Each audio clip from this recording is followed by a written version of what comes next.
Bom, então vamos começar com uma oração.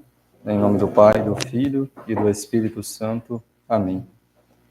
A vossa proteção recorremos, Santa Mãe de Deus. Não desprezeis as nossas súplicas em nossas necessidades, mas livrai-nos sempre de todos os perigos. Ó Virgem gloriosa e bendita. Amém. Santo anjo do Senhor, meu zeloso guardador, se a ti me confiou a piedade divina, sempre me rege, me guarda, me governa, me ilumina. Amém. Eu te dou a minha mão e prometo de coração que por ti me deixo guiar com docilidade, para no céu alcançarmos a eterna felicidade. Amém.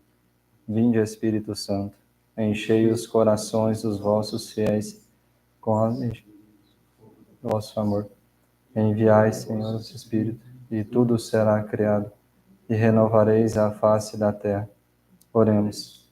Deus, que instruíste os corações dos vossos fiéis com a luz do Espírito Santo, fazei que apreciemos retamente todas as coisas, segundo o mesmo Espírito, e gozemos sempre da sua consolação. Por Cristo, Senhor nosso. Amém.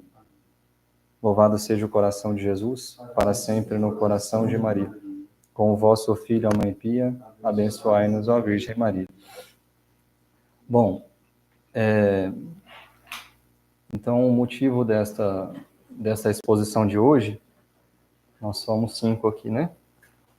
É para falar um pouquinho acerca de um pequeno opúsculo da Idade Média. Vai passando aí, Diego, por favor.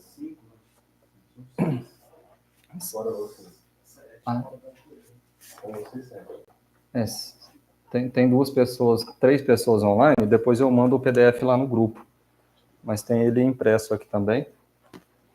A ideia não é folhearem o livrinho hoje, eu acho um pouco estranho, às vezes, o professor dar um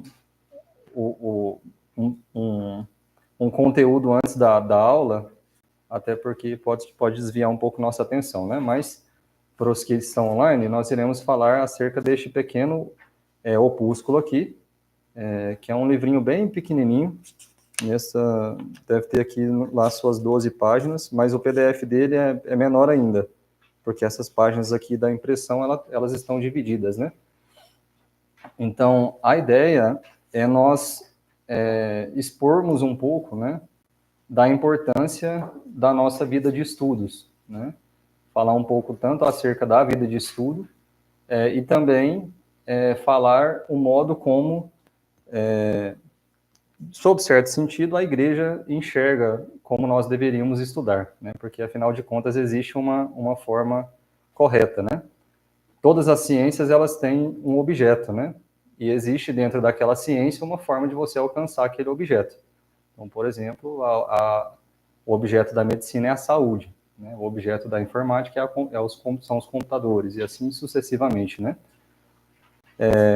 E isso é muito importante porque, quando nós falamos dos problemas educacionais, né, os problemas que nós enfrentamos hoje, eles são decorrentes de problemas de pessoas que investem muito na produção de conhecimento, né? Então, seria muito ingenuidade da nossa parte pensar que nós iremos reverter a situação com pouco esforço. Afinal de contas, existem grandes organizações e grandes intelectuais que estão pensando de forma muito... que estão depositando muita energia no tema, né? Então, a ideia é que a gente olhe para este pequeno livro, né, que foi usado na Idade Média, sobretudo mais no finalzinho ali da Idade Média, mas que, no fundo, foi só uma síntese daquilo que já era vivido na educação medieval, né, que nós muito nos baseamos, né? Bom, isso é muito importante, né, porque quando nós falamos da produção de conhecimento, né, nós precisamos, sob certo sentido, ter uma certa excelência em como nós buscamos o conhecimento, né? Porque a excelência na busca do conhecimento, no fundo, é aquilo que a filosofia chama de sabedoria. Então, a sabedoria é a excelência do conhecimento. Quando você leva o conhecimento até os limites da sua percepção, né? É como se você pegasse um automóvel e você falasse, esse automóvel ele foi projetado para chegar até 200 km por hora.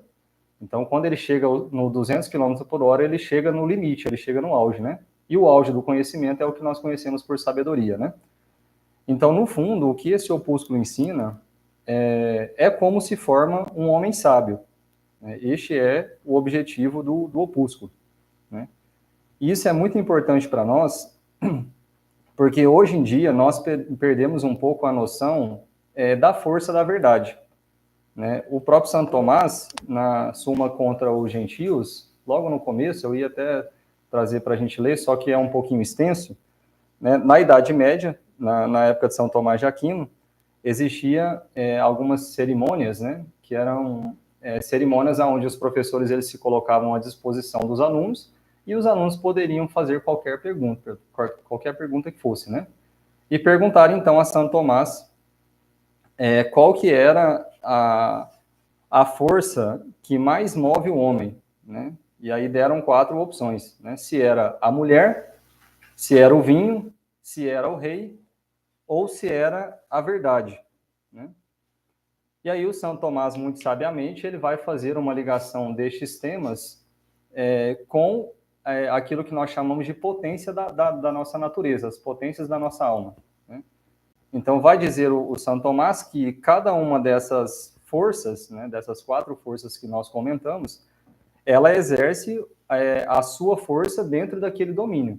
Né? Então, por exemplo, a mulher, segundo o Santo Tomás, ela exerce sua força sobre aquilo que nós conhecemos como concupiscível, que é a potência do homem, né, a potência que nós compartilhamos com os animais, que inclina o homem para os prazeres sensíveis.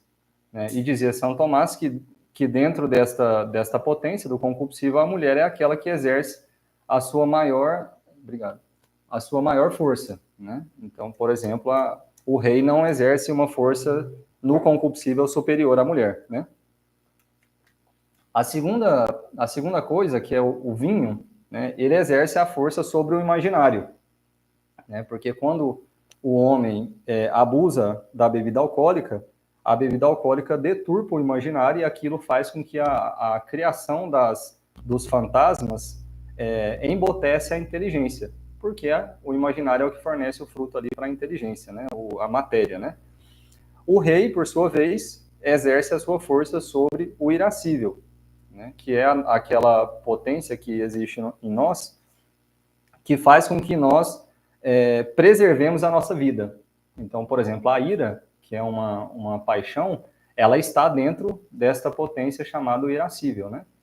Então, toda vez que nós exercemos uma determinada força para poder conquistar um bem ou para preservar um mal, ou para fugir de um mal, a potência que está sendo exercida ali é o irascível, né? E, por fim, a verdade, ela exerce a sua força sobre a inteligência, né? Então, baseado nisso, né, uma vez que São Tomás colocou cada coisa no seu lugar, diz São Tomás, então, que se nós colocarmos as coisas na sua devida hierarquia, nós chegaremos à conclusão de que o que move, a maior força que move o homem é a própria verdade. Porque uma vez que as 2 faculdades superiores da nossa alma é a inteligência e a vontade, uma vez que a inteligência ela está operando na sua liberdade, ela faz com que a vontade, que é uma vontade superior também, governe todas as nossas paixões. Né? Infelizmente, o que acontece é que, com o pecado original, o próprio Hugo de São Vítor fala isso, o que houve foi uma rebeldia no interior do homem. Né? Então, aquelas faculdades que eram ordenadas para um determinado fim, né, elas foram desordenadas uma vez que a criatura, que é inferior, se rebelou contra o superior, que é o Criador, que é o próprio Deus. Então, uma vez que o inferior se rebela, se rebeldia ali contra o seu superior, como castigo, nosso Senhor também colocou esta inversão dentro do homem, que é o que nós chamamos de pecado original. Né? Então, a verdade, ela tem a capacidade de fazer com que o homem governe a sua vida através de coisas superiores e até mesmo que a gente governe a nossa vida. né? Tem até uma frase recente que um professor falou, que eu meditava naquilo, achei muito interessante, que uma vez que nós vamos estudando, a verdade, ela meio que vai tirando a nossa liberdade, sob certo sentido. Porque uma vez que você viu a verdade, a única coisa que nos resta é seguir a verdade, concorda? Obviamente, nós podemos optar por não seguir a verdade, mas uma vez que nós conhecemos a própria verdade tem uma força que impele o homem para viver aquilo, né? Porque toda verdade tem aquilo que Santo Tomás chamava de transcendentais. Toda verdade é boa, bela e verdadeira. Então, tudo que é bom, belo e verdadeiro faz com que a nossa vontade exerça uma força sobre as nossas outras potências, né? E São Tomás fala que a vontade é uma das potências mais fortes que existe no homem, né? Então, por isso que, uma vez que a inteligência enxerga a verdade e mostra aquilo como bem para a nossa faculdade da vontade, a vontade, então, ela deveria nos impelir ao amor, né? Então, a vontade, ela se move pelo bem que se vê na verdade, exceto através da graça de Deus, que é o amor, né? O que é muito bonito, né? Mas a gente não vamos devagar muito, né? Então, esse opúsculo, né, sobre o modo de aprender e de meditar, ele foi escrito nessa perspectiva de levarem os homens, né, à busca desta verdade, né? Então, é importante olhar para isso com essa chave de leitura, porque, de fato, a verdade é aquilo que tem a força de transformar a sociedade, né? O próprio São João Crisóstomo, né, certa vez, naquele livro chamado O Sacerdócio, ele conversando com um amigo dele, que agora eu não lembro se era... Bom, esqueci o nome do amigo dele, né? E aí São João Crisóstomo falava que quando a igreja está passando por uma grande crise, né, não adianta milagres, não adianta nada. A única coisa que adianta é a pregação da verdade, né? Porque a verdade, de fato, ela tem a capacidade de transformar tanto o nosso interior quanto toda a humanidade, né? Então, isso é muito importante, porque quando nós falamos de educação, o que nós vemos hoje no sistema universitário, pouco se busca, de fato, chegar na verdade, né? O que se busca, infelizmente, é chegar em certas ideologias. Então, se você pega, por exemplo, um professor universitário que fala para os alunos, né, tá falando ali sobre o casamento entre os homossexuais, né? O que o professor muitas vezes faz é bater naquele aluno, assim, bater assim, né? Falar, você é retrógrado, você pensa de forma ultrapassada, tudo mais. E aquilo mexe com a parte sensível do homem, né? Sendo que seria muito mais honesto, do ponto de vista intelectual, mostrar que, do ponto de vista da verdade, de fato, aquilo que ele está falando é verdadeiro, né? Mas nós vemos que hoje, muitas vezes, no sistema universitário, o que predomina são as paixões do homem, né? Assim, se você vai ser bem visto ou se você vai ser excluído ali da ideia do professor, né? Sem, de fato, ter esta verdadeira busca pela verdade mesmo, né? Então, o opúsculo, né, de forma resumida, ele está dividido, né, em três grandes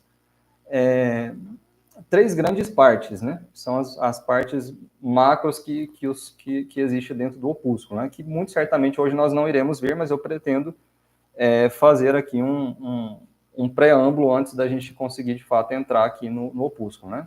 A primeira delas, logo no primeiro, quando a gente abre o livrinho, né? O Hugo de São Vítor já fala sobre a humildade, né? Que a humildade é necessária ao que deseja aprender, né? Então, o Hugo de São Vítor coloca que, na verdade, a humildade, ele é o princípio do aprendizado. Então, se a gente parafrasear, a gente poderia falar que o soberbo, ele é incapaz de aprender, né? Obviamente, nós devemos olhar para esse livrinho, né, nessa perspectiva, nessa chave de leitura, que o Hugo de São Vítor está falando para o aprendizado da sabedoria, porque existem determinadas áreas do conhecimento, por exemplo, a tecnologia, que você não precisa de humildade, né? A pessoa pode alcançar um alto grau de conhecimento dentro de uma ciência, né, a matemática ou qualquer coisa que seja, sem a humildade, né? Obviamente, se a pessoa ela não utiliza destes princípios que o Hugo de São Vítor está falando, ela pode ficar limitada quanto àquela ciência, né? Isso quer dizer que o humilde, até mesmo para ele aprender uma disciplina natural, ele pode chegar mais longe, né? Embora isso não seja o requisito daquela disciplina, mas sim no contexto de que o São Vítor está falando da própria busca pela sabedoria, né? E aí o São Vítor fala, né? Dizem respeito ao estudante, né? A primeira é que não tenha, como viu, nenhuma ciência e nenhuma escritura. Ele cita 3 pontos aqui, né? Que são mais orientações práticas, né? Depois, se a gente segue um pouco no livro, que é a maior parte, o livro ele traz uma parte um pouco mais extensa, que é uma parte extensa assim, né, dentro do tamanho do livro, né, que é a maior parte, que como que o estudante deveria usar a sua inteligência para conseguir atingir essa sabedoria, né, que a filosofia geralmente chama isso de epistemologia do conhecimento, não é um nome nada a ver, mas só a título de conhecimento, né? Existe uma parte da filosofia que estuda como o homem aprende, né? E esta ciência ela foi utilizada, né, pela Igreja até mesmo no estudo das Sagradas Escrituras, né, que é a forma como o homem aprende. E nós iremos ver que os princípios que estão ditos aqui no livrinho, né, no opúsculo, ele está intimamente ligado com a natureza humana, né? O quanto que isso estava presente para os medievais, né, para os autores da Idade Média, né? Então, esta parte é que fala como, de fato, a gente deveria usar a nossa inteligência e as nossas potências, né? E, por fim, lá na última página,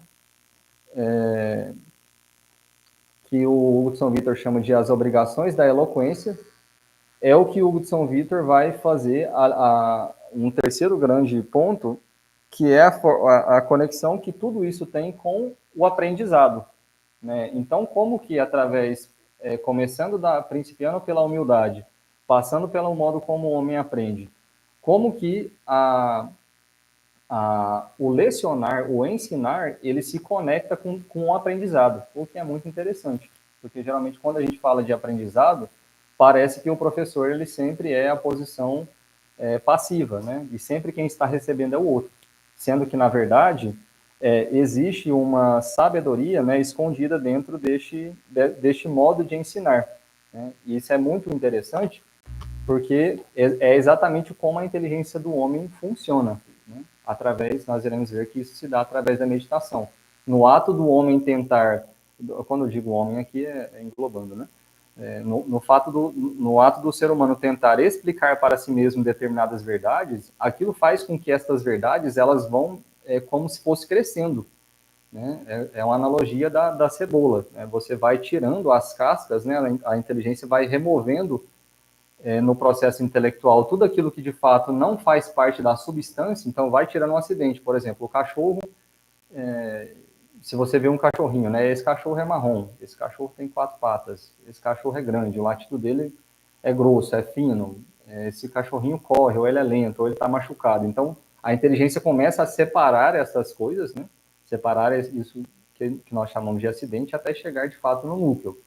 E uma vez que você chega naquele íntimo daquele conhecimento, que é o ser, que é a verdade, a própria verdade, a inteligência pode ainda descer naquele conhecimento, né? Então, o próprio São Tomás aqui no De Veritate, né, no, nas questões disputadas sobre a verdade, ele fala que existem níveis da verdade, né? Então, nós podemos crescer na verdade. E quanto mais nós crescemos na verdade, isso é uma máxima muito importante, muito interessante, né? Muito mais a nossa inteligência ela vai se aproximando de Deus, porque afinal de contas aquela verdade ela foi disposta na realidade através do Criador. Então existe uma inteligência suprema que é a inteligência de Deus que criou uma determinada verdade na realidade e quanto mais eu me aprofundo e eu faça a leitura daquela verdade, muito mais a minha inteligência se chega próximo daquilo que Deus colocou para nós. E nós chegamos dentro daquilo que nosso Senhor ele, ele colocou para nós essas verdades, né? Tanto que aqui nas minhas anotações,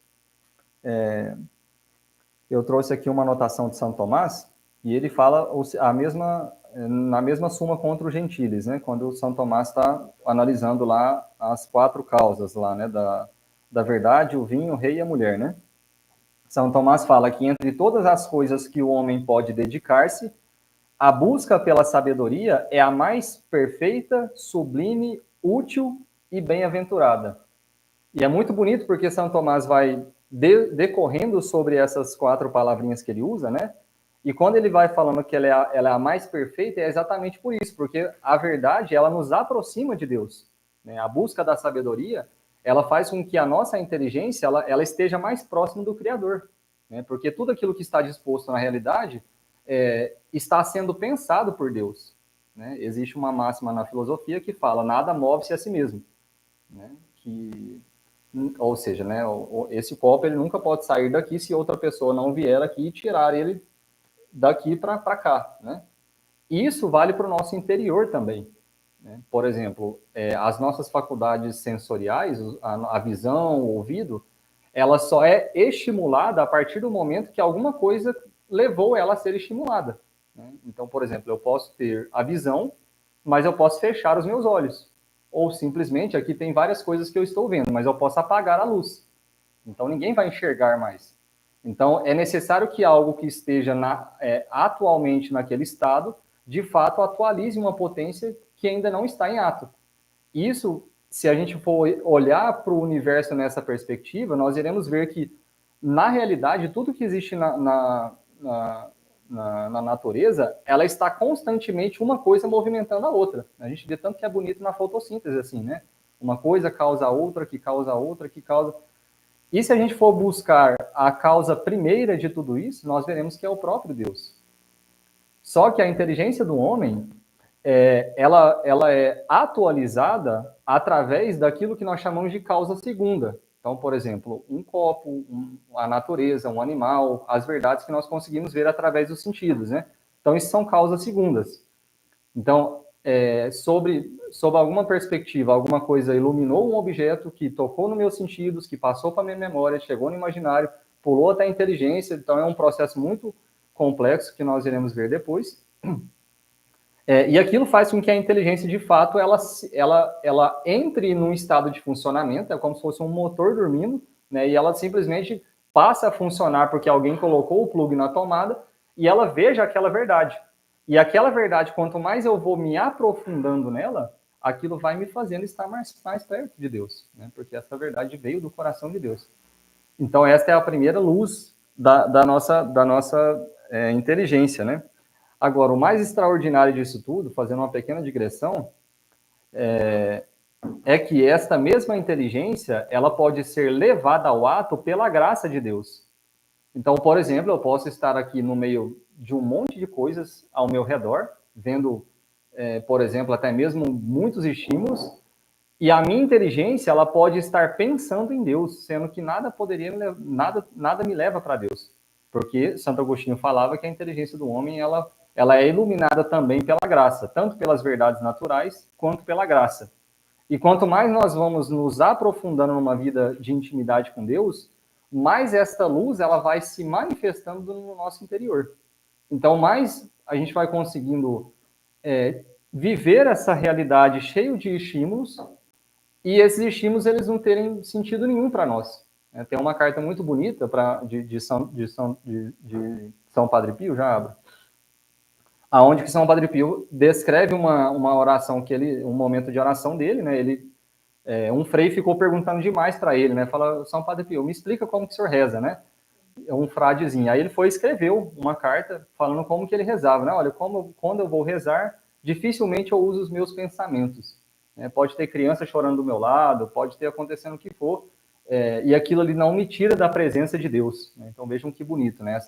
Esta primazia da atualidade das coisas secundárias, que é a natureza, quanto mais a graça de Deus cresce no interior, ela vai perdendo a sua força, e a graça de Deus ela vai crescendo no nosso interior. Né? Mas apenas um parênteses. Sim. A questão da... A luz natural ou a graça envolveu o intelecto? Quando Santo Agostinho fala isso, na biografia dele, nas Confissões, isso. Que Santo Agostinho fala, né, que até quando ele fala, né, tarde te amei, ó, beleza, porque Santo Agostinho, nas Confissões, né, ele foi percebendo que no processo, ele vai narrando a história dele, né, só fazendo uma pequena explicação disso que falamos, ele vai escrevendo a história dele, e ele chega num momento da vida dele que ele percebe em que a inteligência dele passou a ser iluminada pela graça, porque foi quando ele foi batizado, né? Então isso está lá narrado na vida dele nas Confissões, né? Então, estes são as três grandes partes manifestas neste opúsculo, né? A humildade, o modo como a inteligência do homem funciona e como nós podemos utilizar das outras potências para avançar na sabedoria, e a conexão disso tudo com o ofício de ensinar, né? Que é o que ele chama das obrigações da eloquência, né? Bom, quando nós falamos, então, quando a gente olha esse livrinho, né? Existem muitas coisas que elas estão oprimidas aqui, suprimidas, na verdade, né? Assim, elas não estão ditas, porque dá a entender que essas coisas eram coisas que todo mundo vivia na Idade Média, né? Assim, ou pelo menos na época que o São Vítor escreveu. Por exemplo, o próprio São Vítor não fala o que é humildade, né? Ele simplesmente não fala, ele passa para frente, né? No próprio livrinho, ele vai falar bastante sobre a questão da verdade, né? Assim, ou pelo menos vai usar esta palavra, né? Só que também ele não explica o que é a verdade. Então, o que eu queria fazer era tentar fazer uma breve explicação do que é a verdade, que é uma antessala que é muito importante para poder a gente entender o livrinho, né? Se a gente fosse olhar somente do ponto de vista conceitual, o que talvez é um pouco difícil de falar diretamente assim e perceber, mas o próprio São Tomás, nas questões disputadas, ele fala: a verdade é a adequação da realidade com a inteligência. Assim, o conceito é esse. Agora, assim, o que o conceito quer dizer nessa pequena frase, né? A adequação da realidade com o meu intelecto, né? Então, precisa haver este casamento entre essas duas coisas. E eu vou tentar fazer algumas reflexões para ver se nos ajuda com isso, né? Bom, essa questão da verdade, né, é algo que era uma vivência extremamente elevada na Idade Média, né? De modo especial na época de São Tomás de Aquino, né? Um grande exemplo, né? Eu não sei se vocês já tiveram, ou pelo menos ouviram dizer de uma obra chamada Suma Teológica, que é uma obra extremamente elevada, né? O próprio Santo Tomás, né, surpreendentemente, no começo dela, fala que é uma obra para iniciantes, né? E hoje em dia, a gente pegar, estudar uma década, talvez a gente não chega nem nos pés ali de compreender aquilo, quem dirá de produzir aquilo, né? Uma produção do zero, isso porque Santo Tomás escreveu 7, 8 obras ao mesmo tempo, né? Então é interessante ver nessa frase, né, que a própria educação, esta noção da verdade, ela foi decaindo muito de lá para cá, né? Porque quando a gente olha, a gente estuda a história da educação, talvez a gente veja isso mais para frente, mas é muito curioso como na própria época de São Tomás de Aquino, a Suma Teológica, né, esta suma, como se fosse uma obra literária, como se fosse um romance, né, uma forma de escrever as coisas, né? Ela era um requisito para se graduar nos primeiros anos das universidades, né? Então, São Boaventura tem uma suma também, Santo Alberto Magno tem uma. Então, se a gente pega os grandes teólogos, né, e filósofos da Idade Média, né, vários deles produziram uma suma, né? Então, de fato, me parece um tanto quanto curioso São Tomás falar que é que é para iniciante, né? Ao mesmo tempo que quando a gente vai ver, a gente assim, ao que as pessoas falam, a Suma Teológica é como se fosse um destrinchar da própria Sagrada Escritura, né? Assim, uma explicação em cima da própria Sagrada Escritura, porque na Idade Média era assim que as pessoas faziam, né? Ninguém tirava nada da sua cabeça, era tudo vinha da Sagrada Escritura, né? Mas seguimos em frente, né? Bom,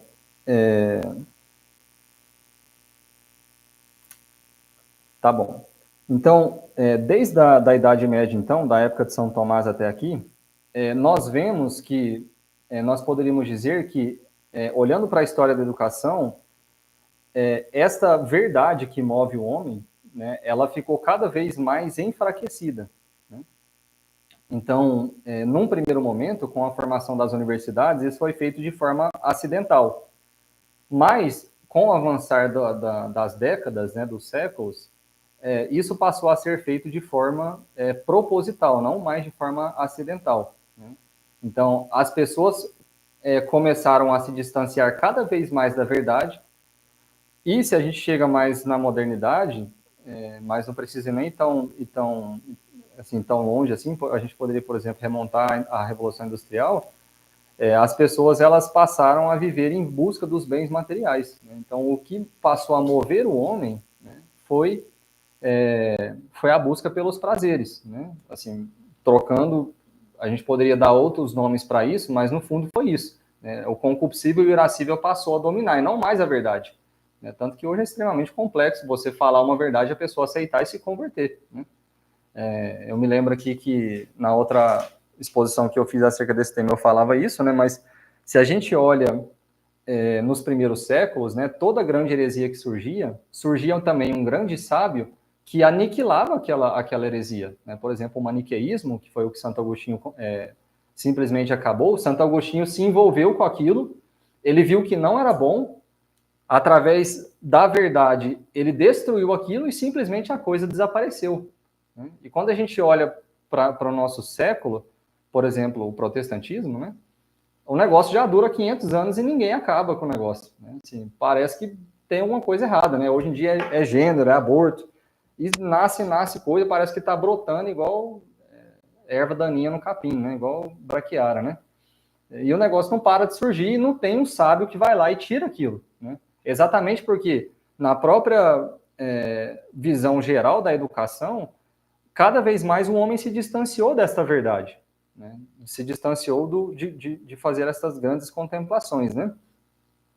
O Santo Tomás mesmo, né, ele dizia também na Suma contra os Gentios, né, que o sábio ele tinha 3 grandes ofícios, né, que é contemplar a verdade, ordenar as coisas e assinalar o erro. Né? Então, nós vemos que o primeiro ofício do sábio é contemplar a verdade. Né?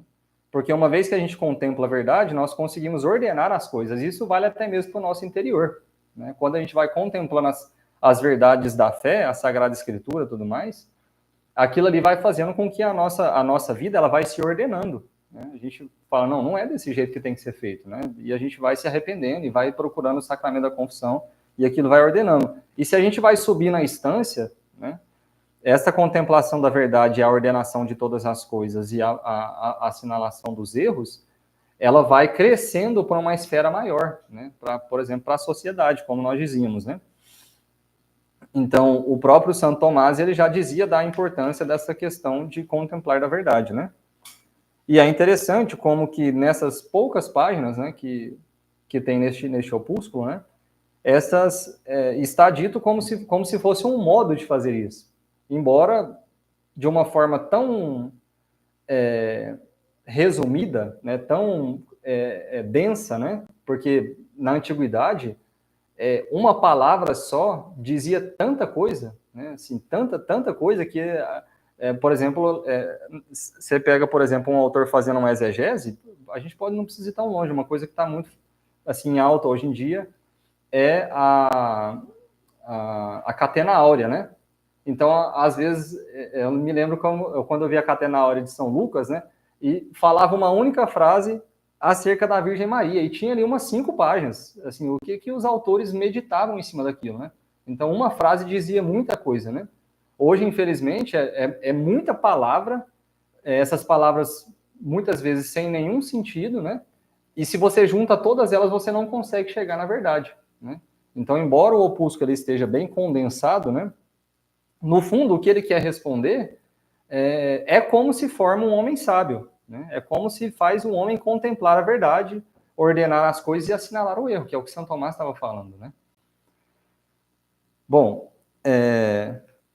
então, quando nós olhamos para isso, né, para o nosso contexto aqui educacional, isso é extremamente importante, porque é aquilo que eu dizia, né, nós não podemos ser ingênuos, né, de achar que nós iremos reverter a situação simplesmente escutando uma aula, né? É necessário muito mais, e nós iremos daqui a pouco ver um outro texto que exemplifica isso, né? Um ponto bem interessante também, quando a gente olha para a época de São Tomás, que eu falava das Sumas, né? É que quase todos esses autores desses livros, né? Eles também eram grandes místicos. Então, você pega, por exemplo, essa semana mesmo estava estudando uma história de São Tomás, né? De que um fradezinho ficou atrás dele, foi mais ou menos ali um ano antes dele morrer, quando o Nosso Senhor saiu do crucifixo e conversou com São Tomás, né? Que diz que ele entrou na sétima morada, né? E aí o fradezinho, curioso para saber como que São Tomás vivia a vida de oração dele, acordou mais cedo, foi atrás de São Tomás, e São Tomás, quando chegou na capela, viu que ele estava levitando, né? Estava 2 palmos do chão, né? E aí foi quando Nosso Senhor apareceu para ele, né? Então vejam, a gente está estudando uma obra que está intimamente ligada à educação, né? E muitas vezes a gente até estuda bastante coisa de filosofia, mas nós não podemos nos esquecer que essas pessoas, elas eram santas, né? Então, assim, não é somente estudar isso, é também ter uma vida de oração autêntica, porque nós iremos ver que, na verdade, a vida de oração é o que mais ajuda na nossa vida de estudos. Absolutamente falando, se a gente puder sair daqui com a única coisa, vocês não precisam entender nada, né? Mas só entenderem que a vida de oração, ela de fato é aquilo que move a nossa vida de estudos, né? E aí, como que isso se dá, a gente vai tentar ver isso aos pouquinhos, né? Bom, eu queria mostrar aqui um livro que eu vou mandar o PDF lá no grupo, que talvez alguns de vocês já tiveram contato. É só um pedacinho do livro, de um autor chamado Donald Wood, chama Pós-Intelectualismo e o Declínio da Democracia. O pessoal que está online, eu vou mandar o PDF lá no grupo mais à noite, né? E é interessante porque esse livro aqui é do início do século XX, e o autor, ele fala, né, que uma pessoa, né, estava ali imergindo ali a questão da tecnologia, e uma pessoa ela era veemente em afirmar que agora a democracia, então, ela estaria salva, né? Porque as pessoas tinham muito acesso à informação, então, agora. Então, assim, não era mais a mídia ali que nos enganaria, mas as coisas estariam todas disponíveis na internet, então a gente poderia ter acesso a qualquer conhecimento, né? Mas acontece aqui, depois eu recomendo que vocês leiam, é bem pequenininho, acontece aqui uma coisa interessante, né? Que eu vou ler aqui, depois a gente vai tirando algumas coisas deste texto, né? Como é muito pequeno, eu vou até ler alguns pedaços aqui, né? Bom, vou pulando, na verdade, vou tentar explicar, né? Mas basicamente tinha um aluno dele, né? Chamava Davi, e ele estava lá nos Estados Unidos, tem aquelas disciplinas bem voltadas para o mercado de trabalho, né? Isso aqui a gente está falando da década de 40, né? Bem antigo, né? E aí, o autor, esse aluno dele, Davi, ele era um profissional muito bem sucedido, né? E aí perguntaram, né, o professor ali, que era amigo dele, trazia ele direto para dar palestra para as pessoas, né, e mostrar qual que era o segredo, né, o que ele fazia para ser tão bem sucedido, né? E aí, o fato mais curioso, né, é que o autor fala que ele acrescenta, né, atribui esta ascensão dele a uma única qualidade, que ele era capaz de ler. Então, era a única coisa que diferenciava ele das demais pessoas. Isso aqui a gente está falando dos Estados Unidos na década de 40, né? Ele fala assim, né? Além das habilidades de liderança e de criação, Davi atribui a sua ascensão metodicamente a uma única qualidade. Ele era capaz de ler. E aí ele vai contar um pouco de como que isso se dava, porque chegava os memorandos e qualquer coisa que tinha mais do que 3 páginas, ele que era o responsável por ler, porque as pessoas tinham preguiça de ler. E aí, todo mundo aos poucos, né, a diretoria começou a ver, falou assim, aquele rapazinho é bom, ele sabe de tudo, porque no fundo ele que lia ali as coisas que tinham mais de 3 páginas, né? É um fato, assim, muito interessante, né? Falar aqui, né? O que sucedia era que Davi conseguia ler, compreender, analisar e interpretar. Seus companheiros de trabalho, quando recebia qualquer documento de mais de 3 páginas, reagiam de modo característico, dizendo: deixe isto que o Davi vai ler, então ele vai nos dizer do que se trata. Vejam que interessante, né? Então, aí depois ele começa a fazer uma análise, né? Daqui a pouco vocês vão entender onde que eu quero chegar com isso daqui, né? Depois ele começa a fazer uma análise, né, do quanto que a taxa, a capacidade de leitura das pessoas, elas começaram a decair, né? Então, vou ler um trechinho aqui, de forma mais rápida, a gente vai parafraseando. Em torno de 1900, a taxa de capacidade de leitura nos Estados Unidos estava quase em 90%. À medida que entrávamos no século XX, os americanos ainda construíam uma cultura habilitada para a leitura. 1900 nós estamos falando, né? Entretanto, durante as últimas 3 ou 4 décadas, ou seja, mais ou menos 1940, observamos nossa capacidade de leitura diminuir vertiginosamente. Os dados de uma grande quantidade de relatórios federais, estudos nacionais, livros das últimas 2 décadas apontam para um perfil em que 60 milhões de americanos, ou seja, cerca de 1/3 da população adulta, são totalmente analfabetos funcionais. Funcionalmente analfabetos, ele usa a palavra aqui, né? E aí depois, né, ele vai analisar o que tinha acontecido. Isso aqui é um pesquisador dentro da universidade, né? Aí ele pega, né, que ali entre a década de 40 até a década de 60, existia um índice de teste de aptidão lá nos Estados Unidos, que é semelhante ao Enem aqui para o Brasil, né, que chama Scholastic Aptitude Tests, SAT, e esse exame ele começou a cair muito o nível. E chegou numa determinada época, né, que ele se estabilizou. Então ele fala lá que saiu de 480 e foi caindo até chegar em 420, e quando chegou em 420 ele estabilizou. E aí depois, como que ele atribui essa questão da queda, né? Ele fala que, por exemplo, na década surgiu os televisores, na década de 60, né? E aí no ano de 1961, uma das turmas da escolinha tinha tido acesso aos televisores. Depois, no ano de 62, 2 turmas tinham tido acesso. Então, saiu de 80, foi para, vamos supor, né? Foi diminuindo. Até depois de 18 anos, toda a rede escolar, desde do pessoal mais pequenininho até o mais avançado, tinham tido acesso aos televisores. E aí, o nível ele para de cair, porque todo mundo já tinha tido acesso ali praticamente na infância inteira, então não tinha nada que justificasse. Né? Então, ele atribui isso, né? Então, ele fala aqui, né? Podemos examinar em detalhes muitas causas da incapacidade de leitura, mas, neste momento, minha preocupação primária é o impacto da mídia visual. Vivemos em uma sociedade dominada pela televisão. Meus irmãos, não precisa ser bobo para poder falar que, assim, a gente está falando de televisores, não está falando do smartphone, não. Né? Década de 40, né? Pelo cinema, pela propaganda, empresas, tudo mais. Por que, então, ele fala aqui, né? Qualquer um pode conseguir entretenimento, as principais manchetes, as opiniões políticas, as informações sobre os produtos diretamente nos televisores. Para que, então, aprender a ler? Né? Embora as pesquisas e os estudos difiram, podemos afirmar conservadoramente que a média das crianças que assistem televisão, são mais que 4 horas por dia.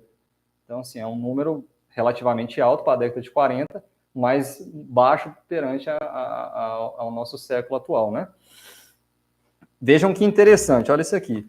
Muitos estudos confirmam que quando assistimos televisão, ocorre um aumento das ondas alfa, características do relaxamento de uma atividade cerebral, e uma diminuição das ondas beta, que indicam um estado de alerta e ativo de consciência. Quanto mais o aparelho está ligado, mais lenta será as atividades das ondas cerebrais. Aqui nós estamos só no campo da ciência, né?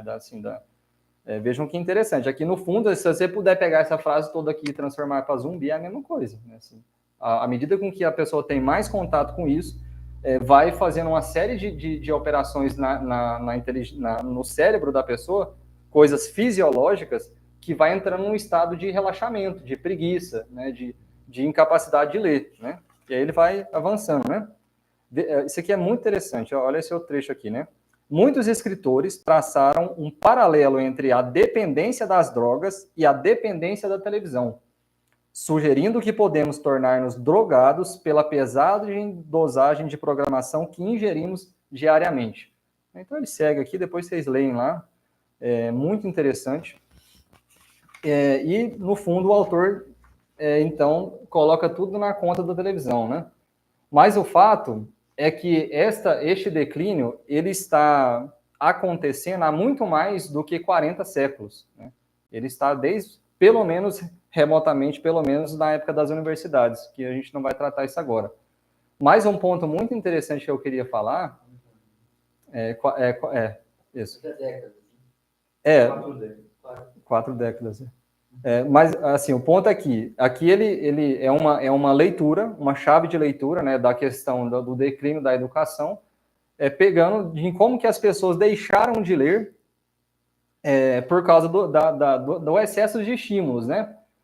Só que você olhando para isso daqui, dá a sensação de que se a pessoa conseguir, então, ler e interpretar um texto, está tudo resolvido. Porque parece que o problema é só isso.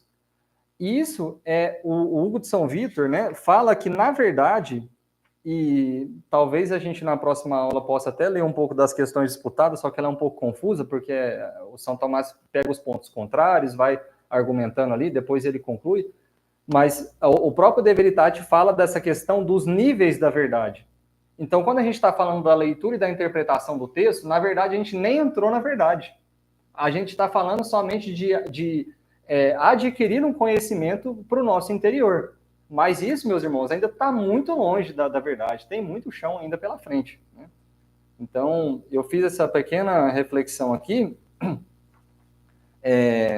porque o problema não está somente na questão de ler e interpretar, né? O próprio Hugo de São Vítor, né, ele vai falar que este primeiro degrau do conhecimento é a leitura, né? Se a gente pegar aqui, ó, nas primeiras páginas, né, ó, se eu não me engano, tá aqui, ó. 2 coisas há que exercitam o engenho que é a inteligência, a leitura e a meditação. A gente vai ler com calma aqui depois o texto, né? Só estou fazendo aqui algumas conexões aqui do que nós estamos vendo, né? Na leitura, mediante regras e preceitos, gramáticas e tudo mais, né? Há ali a interpretação das coisas, né? Somos instruídos pelas coisas que estão escritas, né? Então, você pega um grande texto, você vai sabendo ali que um determinado verbo está num tempo por causa de uma determinada sentido e tudo mais, e você vai chegando na interpretação daquilo, né? Somos instruídos pelas coisas. A leitura é também uma investigação do sentido por uma alma disciplinada, né? Ele vai colocando algumas coisas, nós vamos ver com detalhe, né? E daí ele fala que há 3 gêneros de leitura, né? A do docente, que ele dá o exemplo aqui, né? Leia o livro para o discípulo. A do discípulo, leia o livro pelo mestre, é o que a gente faz numa aula, o professor lê o livro e explica aquilo para a gente, né? Ou simplesmente daquele que examina por si mesmo, que simplesmente fala, eu leio o livro.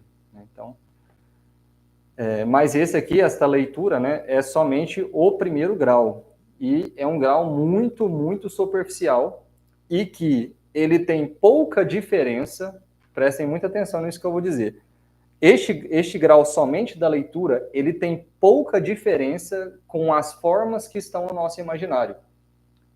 Explico.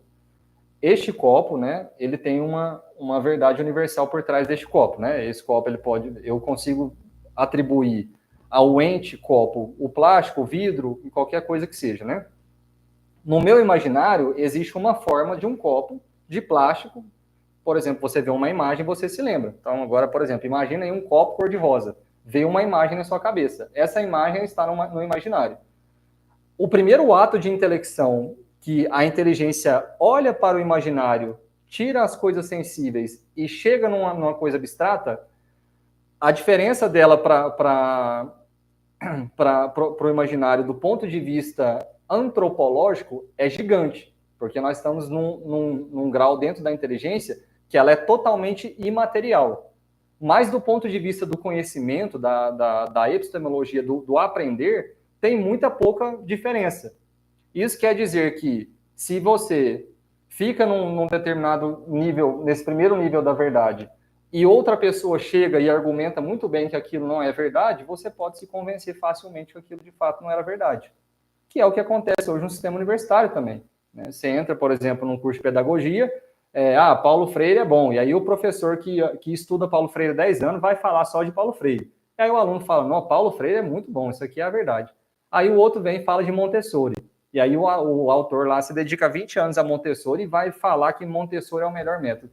Aí a pessoa larga aquela primeira ideia e vai para a segunda. Depois vem qualquer outro método positivista. E a pessoa sai trocando de galho em galho.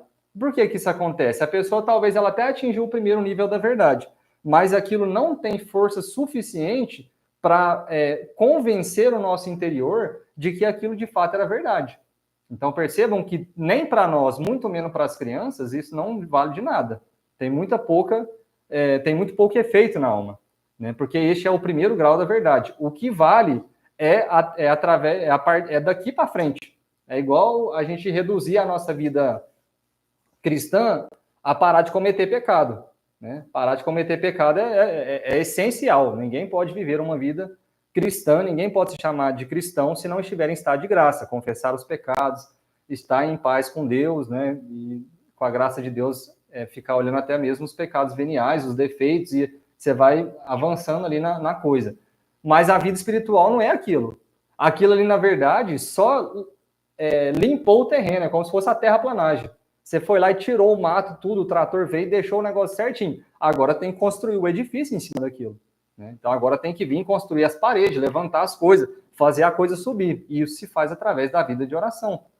Então, é a mesma a analogia aqui, ela é a mesma coisa. O conhecimento aqui é análogo. Quando nós falamos em ler um texto, nós não estamos falando em adquirir a verdade. Porque se fosse verdade, essas pessoas que estão dentro dos centros universitários e estudam anos e anos e anos e anos, seriam pessoas que seriam santas. Então, porque o que explica? Uma pessoa que estuda 50 anos de marxismo e dá a vida para aquilo, e só estuda, e o negócio não vai para frente, tem alguma coisa a mais nisso, entendem? Então, assim, o fato da gente pegar um livro e ler e passar para frente como se fosse próximo, né? Aquilo, tipo um Instagram, né? Vai para próximo. Aquilo ali, meus irmãos, é um veneno para nossa vida, para nossa vida de estudos. E se a gente refletir um pouco, a gente vai ver que, na verdade, o veneno ele vale para a vida espiritual também. Né? Porque na Idade Média, as coisas não estavam desconexas. Tem um autor do século VI, que agora me falha a memória, faz muito tempo que eu vi isso, que ele falava, né, quem fala isso, para quem conhece é o Donato, né, que fala isso, ele falava assim que o monge, ele fazia duas coisas, estudar e rezar. E aí parecia que eram duas coisas distintas, né? Isso é muito interessante, meus irmãos. Não faz muito tempo, uns 2 meses atrás, fazendo uma pequena digressão para explicar isso, eu me interessei muito pela vida de São Bruno, né? E comecei a estudar muito sobre a vida de São Bruno e ver sobre a cartucha e tudo mais, né? Sobre a austeridade que eles vivem lá dentro e tudo mais. E é muito interessante que eles vivem, né? A cartucha, ela é a única ordem da igreja que ela não foi reformada, né? A única. São Bento e todas as outras cistercienses, tudo foi reformada, né? A de São Bruno, não. Depois a gente pode até falar, é muito interessante. A vida de São Bruno é muito, muito interessante. E aí, o que os monges fazem? Duas coisas, rezar e estudar. E aí parece que, tipo assim, aqui eu estou estudando, nossa, cansado, vou rezar um terço agora. Só esse negócio aqui, vou rezar um pouco agora. Agora é outra coisa, isso aqui é estudar. Agora, peraí, fica aí, daqui a pouco eu volto. Agora eu vou rezar, vou pegar a Sagrada Escritura, vou rezar um terço, vou para a Santa Missa. Meus irmãos, as coisas, elas estavam mais impregnadas do que o sol e a luz. Não tem separação de vida de estudo e vida de oração, não tem. Só tem separação porque, infelizmente, nos enganaram com isso. Mas à medida com que vocês vão buscando uma vida de estudo mais séria, não tem como aquilo não melhorar a qualidade da vida de oração de vocês. Não tem como. Isso aí é certeza. Então, a gente precisa olhar para a vida de estudos nessa perspectiva. Sair dessas coisas acidentais e superficiais de achar que a gente vai resolver as coisas com pequenas coisas. A gente vai resolver com vida de oração e vida de estudo autêntica, né? Nos entregando de fato para esse apostolado, né? Isso aqui é uma obra de misericórdia, né? Ensinar os ignorantes, né? Ao próprio Jeremias, irmão, aquele que tiver ensinado a muitos brilharão como as estrelas no firmamento. Eu acho que é. Se a gente pega o livro da sabedoria, o livro dos provérbios, muitas passagens da Sagrada Escritura falam sobre a questão de Mateus 28, Daniel, esse mesmo. Obrigado. O Evangelho de São Mateus, capítulo 28, né? Ide e ensinai a todas as criaturas, né? Depois, se eu não me engano, São João, capítulo 9, agora eu esqueci, mas que São João fala que a fé é um conhecimento das coisas que se espera, né? Então, se a gente for aprofundando nessas coisas que estão entranhadas uma na outra, a gente vai ver que, na verdade, tudo isso que nós estamos nos propondo a fazer aqui é um modo de crescer na fé, se for usado da forma correta. Porque se não for usar, a gente vai saber muito. E sabe o que vai acontecer? Pode acontecer as armadilhas da vida de oração, né? Que é a soberba, né? Um tempo atrás eu lia uma obra de São Tomás, e São Tomás falava que é melhor, ele falava assim, né, que quando a gente come igual uma pessoa desordenada, come de qualquer jeito, a gente está se assemelhando aos animais. Fala, nossa, que coisa forte, né? Assim, a gula tem a capacidade de fazer a nossa natureza rebaixar, né? Até o ponto dos animais, né? E aí São Tomás, depois, muito sabiamente, falava assim, né? Mas o soberbo, ele se assemelha aos demônios, né? Muito mais forte do que se comportar como os animais, né? Então, existe uma hierarquia nos pecados, uma hierarquia na nossa vida, né? O pecado que está relacionado à inteligência, que é a faculdade superior, ele tem um peso muito maior, né? Então, a vida de oração e a vida espiritual, ela tem essas armadilhas, né? Então, a gente precisa olhar para isso com muita seriedade, né? Bom, quantas horas, hein? 9h20, é 1 hora geralmente, né, irmão? Tá. Não, então, vamos encerrar. Eu queria ter concluído com mais algumas coisas, mas ainda tem algumas coisinhas interessantes para falar. Daí, depois, a gente entra no opúsculo, né? Acho que talvez mais umas 2 aulas a gente conclui, né? Mas, olhando nessa perspectiva, não precisa ter pressa, concorda? Assim, o importante é a gente alcançar a verdade, né? E uma coisa que a experiência mostra é que o professor ele pode ser excelente, pode ser o melhor professor. A gente pode trazer aqui o Papa Bento morreu, né? Algum professor muito bom. Mas se a gente não fizer o trabalho de casa, né, vocês estão levando o texto para casa, né, de ler, de pensar sobre essas coisas, né, de fazer conexões, de amarrando essas coisas na nossa inteligência, vão ter pouco valor, né, porque a gente esquece as coisas, né? A gente vai ver que o próprio São Vítor fala que a importância de reter essas coisas, né? Ele fala assim, né, aquele que estudou e não reteu na memória, na verdade, não estudou nada, né? Então, enfim, a gente conclui, você segue através a parte da próxima aula, né? Eu queria ter feito um pequeno preâmbulo aqui antes da gente de fato entrar no opúsculo, né? Então, como dever de casa, eu vou mandar esse texto, ele não é tão importante assim, é o que eu li do pós-intelectualismo, mas o mais importante é o opúsculo, né? E aí vocês tentem ler e meditar em cima deles ali, anotar, trazer dúvidas, né? Levar para a vida de oração de vocês também. É isso. Se alguém tiver alguma dúvida e a gente souber responder, a gente